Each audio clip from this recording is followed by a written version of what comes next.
Hello viewers, আসসালামু আলাইকুম। আপনারা সবাই কেমন আছেন? আশা করি সবাই ভালো আছেন। তো আপনারা দেখতেই পাচ্ছেন আজকে আমাদের অনেকগুলো মাছ নিয়ে এসেছে। এখানে ছোট চিংড়ি এনেছে আর কার্পু মাছ এনেছে অনেক বড় বড় সাইজের, সাথে একটা রুই মাছও আছে। তো মাছগুলো অনেক টাটকা ফ্রেশ। তো মাছগুলো এখন কেটে নেব, কাটা হয়ে গেছে। দেখতেই পাচ্ছেন কতটা সুন্দর দেখা যাচ্ছে। এখন এটাকে ধুয়ে রান্না করব। সাথে অনেকটি ডিম বের হয়েছে।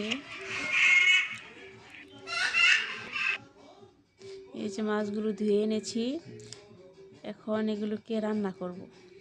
এগুলোকে আজকে অনেক ভালো করে রান্না করব। তার জন্য আমি কিছু বেগুন কেটে নিচ্ছি। তো আছে বেগুন দিয়ে মাছ রান্না করব। এখন আমি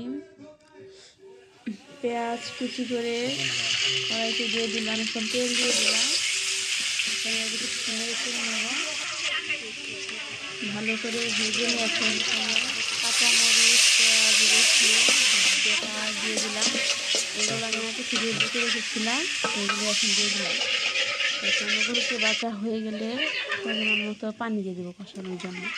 এখানে আমি মশলা অ্যাড করব। হলুদের গুঁড়ো দিলাম, মরিচের গুঁড়ো, জিরে গুঁড়ো, ধনিয়া গুঁড়ো, পরিমাণ মতো লবণ দিয়ে দিলাম।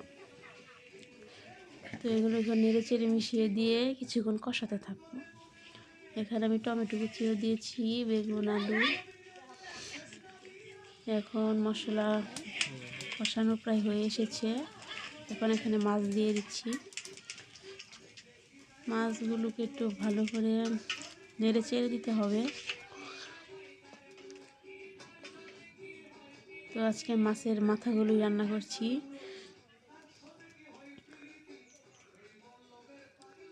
এগুলোকে এখন কিছুক্ষণ কষিয়ে নেব।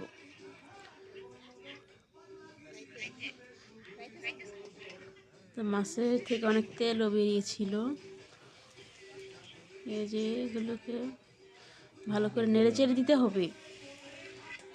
ও হয়ে গেছে, এখন আমি তুলে নিচ্ছি। এখন এখানে বেগুনগুলো দিয়ে দিব।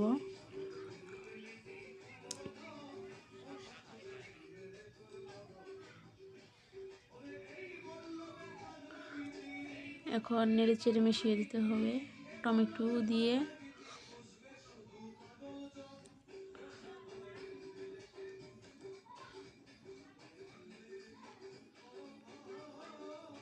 এখন দিয়ে ঢাকনা দিয়ে রেখে দেব। কিছুক্ষণ পর আবার খুলবো। তো এখন খুলে দেখি, একটু পরিমাণ মতো সুরা দিয়ে দিলাম। এটাকে অনেকে সুরা বলে, ঝুল বলে, তো আমি সুরাই বেশি বলি। মাছ দিয়ে দিলাম। মাছ দিয়ে এখন ভালো করে মিশিয়ে নেব।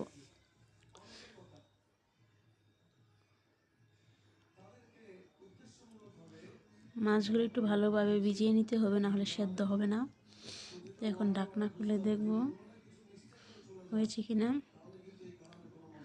এখন হয়ে এসেছে। এখন আমি ধনিয়া পাতা দিয়ে নামিয়ে নিলেই রেডি আমাদের কার্পু মাছ দিয়ে বেগুনের একটি সুন্দর একটি রেসিপি।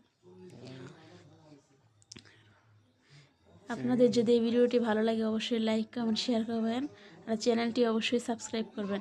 আল্লাহ হাফেজ।